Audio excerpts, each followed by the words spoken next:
கஷ்டப்பட்ட வீட்டினிலே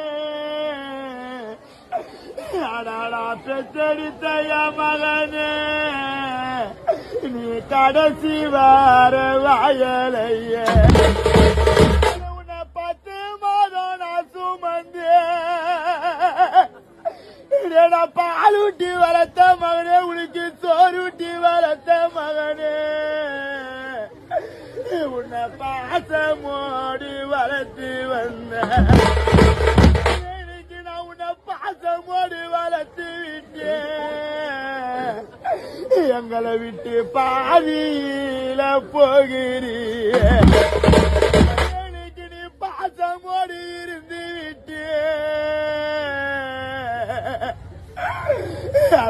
பெற்றெடுத்த மகனே